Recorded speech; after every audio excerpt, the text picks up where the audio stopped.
Hey, I'm back, guys. This is Dr. Holt. It's your boy, Dr. Holt, and we're here to talk about real issues, talking about trauma, talking about our pain and our brokenness, but not just talking about the negative side, pain and brokenness, but also talking about how we heal from our pain and brokenness. You got it. There is something called resilience when it comes to recovering and getting over and rising above our traumas. Listen, I'm here again to talk about another situation that is really big when it comes to trauma, and that is trust issues. You heard me, trust issues. Dr. Holt, help me. What's going on with me?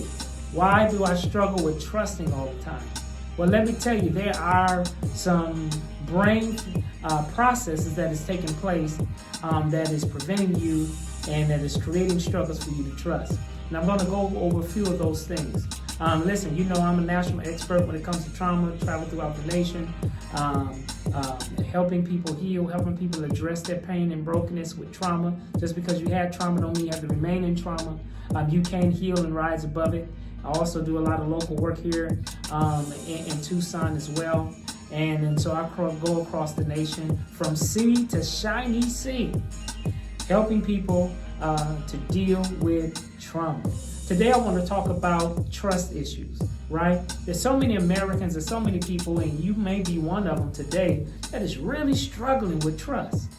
Wow, trust is a big deal today. It hinders friendships, it impacts relationships, it most definitely can devastate a marriage, it can impact business relationships and partnerships, you name it. So when we talk about trust, why do people have trust issues? Well, today I'm just going to go over a little bit on the neuroscience side of it. I'm sure you've heard about trust issues being an emotional, a mental, or a psychological issue. But when we talk about trust issues even go deeper into the brain. So we have also a neurological or neurobiological impact of what is going on in me while I struggle with trust. Well, first of all, when you were born in the world, you didn't just was born in a world where you struggle with relationships and attachments and building friendship with people because you lack trust. Obviously, if you lack trust, it's because something happened to you. Whether it happened in your adulthood, whether it happened to you in adolescence, or it happened in early childhood. The fact of the matter is, we struggle with trust because of some type of toxic or abusive or maladaptive type of relationship. And that relationship has had an impact on your life. And what is going on? Why do I struggle neurologically? Because there are some things that is taking place inside the brain. And the brain's design is to save your life and to keep you from harm. And so there are some regions of the brain I want to talk about. I want to talk about your hippocampus, I want to talk about your amygdala, and talk about the PFC. I'm probably mostly going to be talking about the hippocampus and amygdala, and perhaps maybe the hypothalamus, pituitary, adrenal gland, because these three are really working together to keep you from danger and keep you from a threat. So what happens? So when you are abused or when you are in a maladaptive relationship or attachment, there's some things that's taking place. First of all, when you have been devastated, when your world has been devastated, when you are going through a life-altering situation or life-devastating situation, there are some things that is transpiring in that brain of yours. First of all, we look at the hippocampus. The hippocampus is your memory center. So when life-altering or life-devastating situations come into your life and happens into your life, that can be through death, that can be someone that's passed away, you're grieving, you're in bereavement, or you are struggling with depression, or you have been abused, you've been bullied, that sometimes even can create PTSD in individuals. Those are life-altering, life-devastating situations. And when these things transpire, also let me throw in a car accident, we can talk about violence, we can talk about being carjacked, being robbed, or seeing someone being beaten, domestic violence. All these things impacts the brain, okay? And the hippocampus timestamps these major events in your memory center.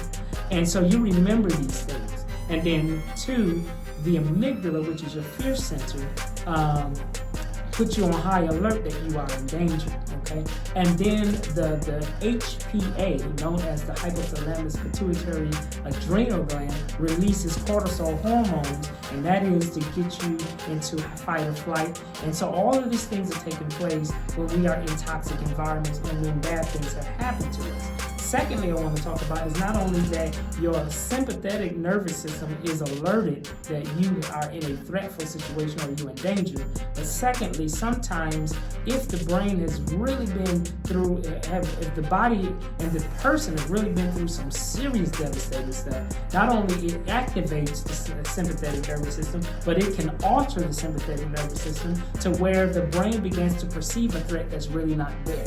Does that kind of sound like us? A lot of times we get into new relationships, we get into new partnerships, we get into new friendships, and we get into marriages, but yet the brain still have not healed. And so even though you may be with a nice person, a good person, a wholesome person, loving person, the brain still perceives a threat because it needs to be rewired. So there's something also what we would call in the mental health game, we call it brain plasticity, where the brain can rewire and adapt to change.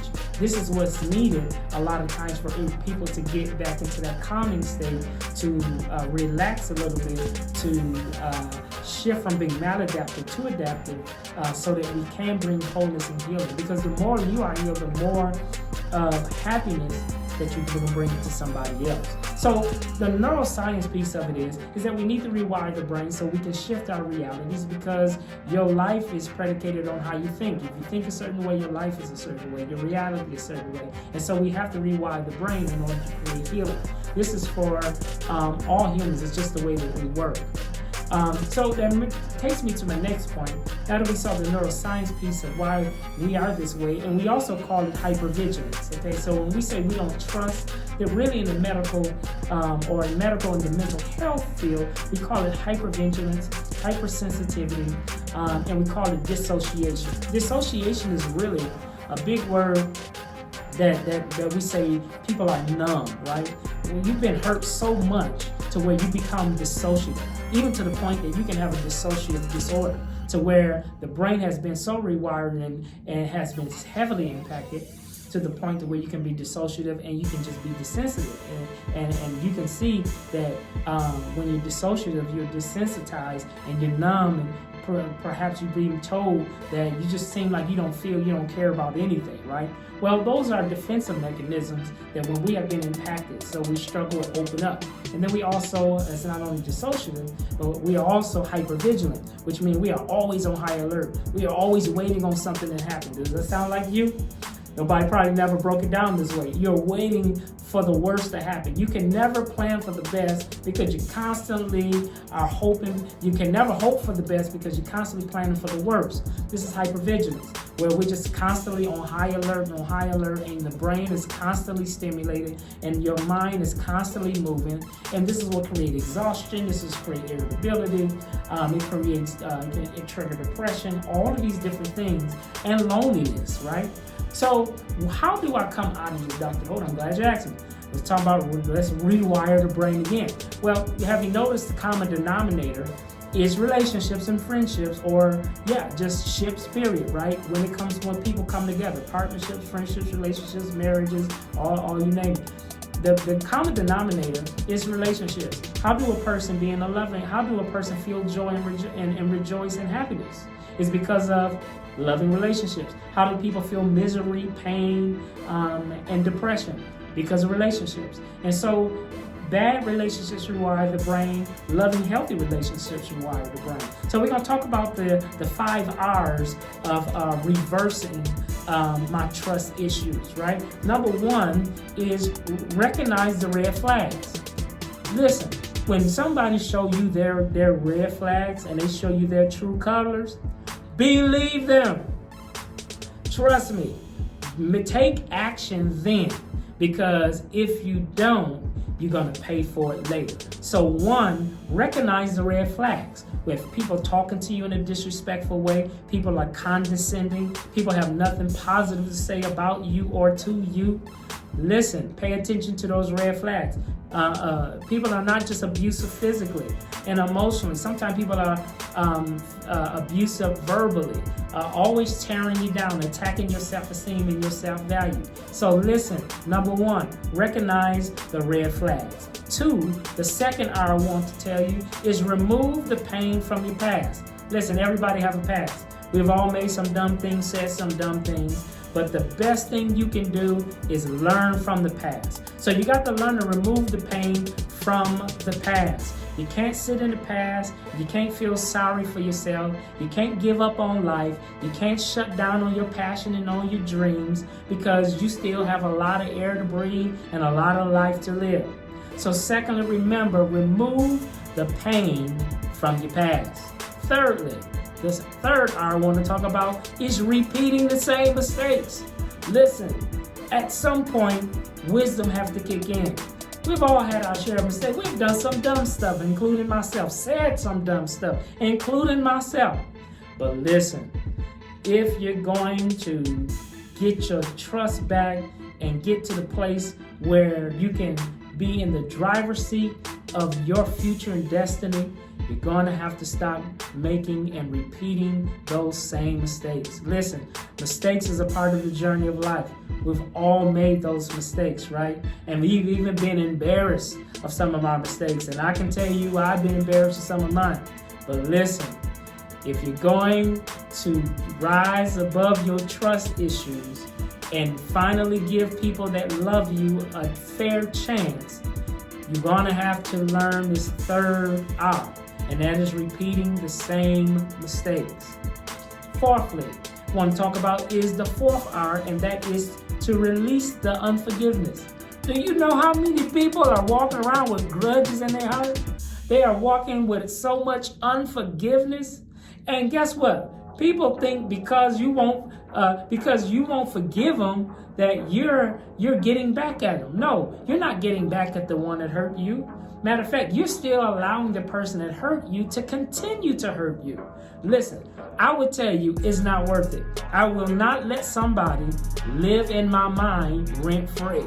So I would say get you some eviction papers and evict them clowns and evict them fools out of your mind, because you're greater than this. You have so much life to live.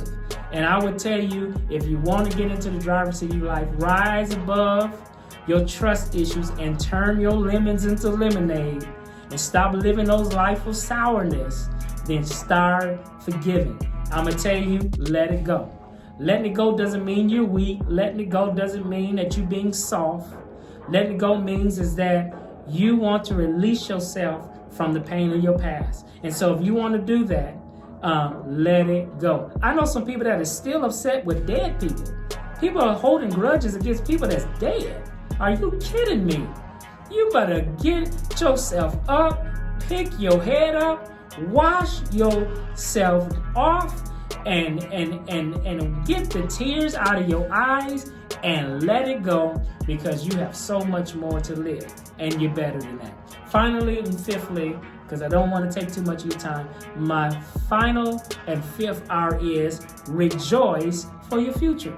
You heard me. Rejoice for your future. So what did we just cover? The first one is recognize the red flags. 2, remove the pain of your past. 3, repeating the same mistakes. 4, release the unforgiveness. And 5, rejoice for your future. I'm going to say it one more time. Recognize the red flags. Remove the pain of your past. Stop repeating the same mistakes, okay? And release the unforgiveness in your life. And finally, rejoice for your future. Yes, I said it, rejoice. Dr. Holt, you just don't know what happened to me. I'm going to tell you to rejoice. Dr. Holt, you don't know what they said about me. I'm going to tell you need to rejoice. Dr. Holt, you just don't know how they abused me. And you're right, I don't. But I can tell you is that if you're going to sit there and just live a life of sour lemons, you're not going to move forward. But if you want to heal from your pain, heal from your past, and get in the driver's seat of your destiny and rewire that brain from being hypersensitive and hypervigilant and get into the place where you can start developing healthy relationships This is your chance. Rejoice for your future. Yes, rejoice. It got to start with you. You got to start loving yourself. You got to start feeling yourself, and you got to have self-love. And that gives you a reason to rejoice. You can do it. I believe in you, and you need to believe in yourself. So listen, I'm out of time. I just wanted to share this quick clip about your trust issues. Rewire that brain. Surround yourself with new circles. Stop hanging around people that don't do nothing but just talk about everybody and dogging everybody. You are in the wrong circle. It is playing a detrimental part on your well-being and your emotions. You need to be in healthy relationships and healthy attachments. It improves the brain development and your thinking. Notice when you are in these bad relationships, you're fatigued, you're tired, you're suffering from social and emotional problems, you're having anxiety, you're having fear, you're having depression. But notice when you get out of those toxic environments, how much all of your symptoms begin to improve. So I just want to encourage you today. This is Dr. Holt with Higher Ground, and also the founder of Lemonade Project. I want you to know I don't care how sour your lemons are. Grab you some sugar, get you some water, and turn your lemon into lemonade. Listen, I'm out of time. If you love these clips, please go to my YouTube channel at Higher Ground with Dr. Holt and subscribe and support the movement. Please listen to the Higher Ground show every Monday at 10 a.m. on the Higher Ground show on Facebook Live, on my personal page, and on the Higher Ground with Dr. Holt on YouTube, on my YouTube channel. Listen, support the movement of healing. I guarantee you, if you continue to keep applying these things, keep on believing, keep on holding on and having faith, things will turn around and things will get better. Again, this is Dr. Holt. I'm signing out. I want you to continue to know that if you can't reach kids, you certainly can't teach kids. All right, take care.